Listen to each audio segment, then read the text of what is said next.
If you've ever wondered what you would do with a dictionary of occupational titles, we'll tell you on Planet 417 right after this.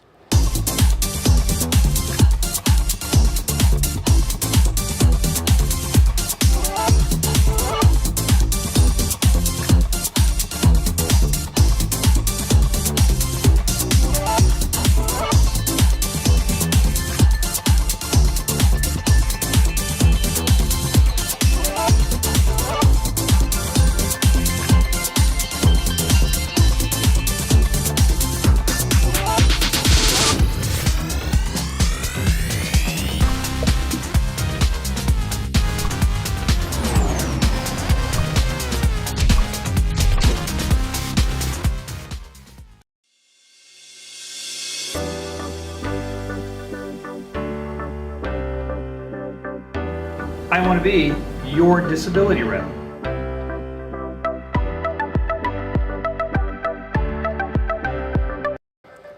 Well, that's a big old book you got there, Roy. It is. What is that thing? Well, it is the Dictionary of Occupational Titles. It's one of the reference materials that is used to do vocational analysis of a person's past work within the Social Security program. Wow. And so, like, everything is in there.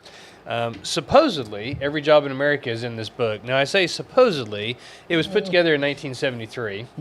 Hasn't really been revised. 1973. 1973, yes. So, YouTube influencer is not in there. Yeah, most likely it is not. It is not. And the funny thing is, a lot of jobs have changed substantially in the way that they've been done since 1973, which makes the book of some use, but it's not a great resource. It's just the only one that they really have. Well, it's 52 years out of date. Yeah. So they started trying to put together what they called the ONET, which is an occupational outlook book, but it's been stalled. It's really not done. They've been working on it for 10, 12 years probably, something to that order. And I understand it's a monumental task, but this Dictionary of Occupational Titles is used at all levels of the Social Security decision. Most often we hear it referenced in a court hearing. A judge will talk with the vocational expert about the DOT, and this is that DOT.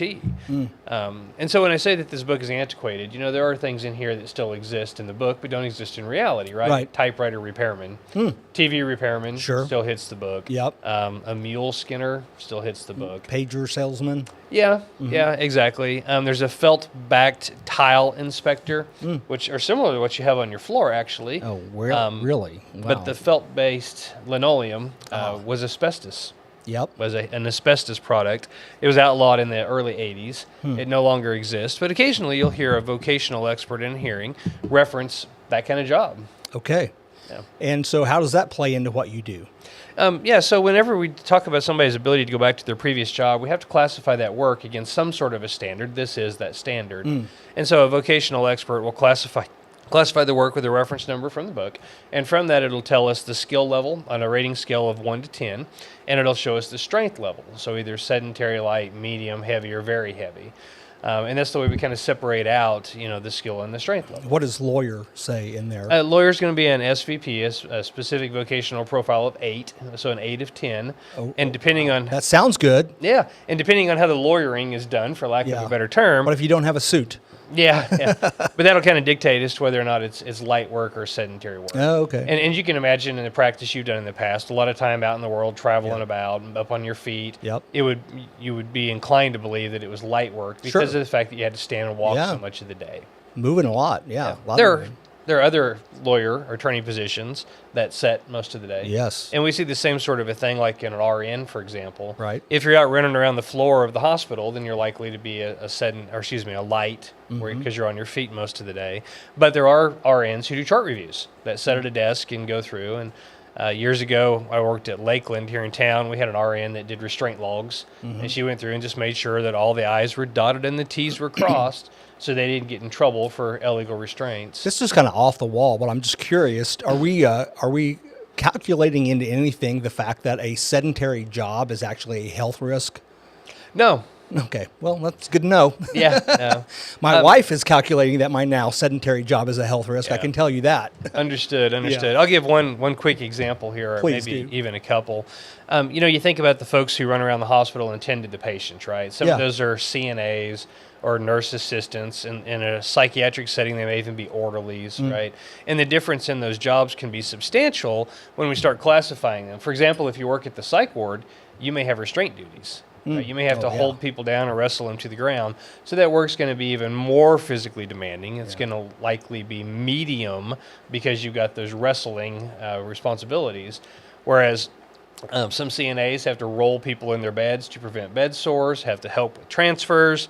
Other times we have people who just sit with patients and keep them occupied. And you see that a lot of times in hospice settings.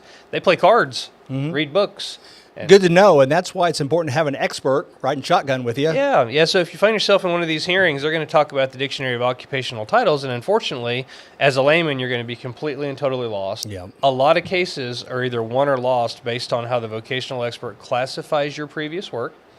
And if you're unfamiliar with this book, and you don't have that breadth of experience, it's going to be hard for you to identify when there's a problem in that testimony and correct it. Yeah, for sure. If you have a question about your disability status, you can call Roy. His number's on the screen, 417-812, well, I can't read it, 698. 6698, and he'll answer his phone today. Yeah.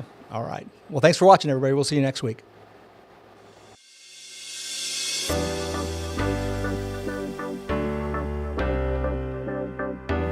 I want to be your disability rep.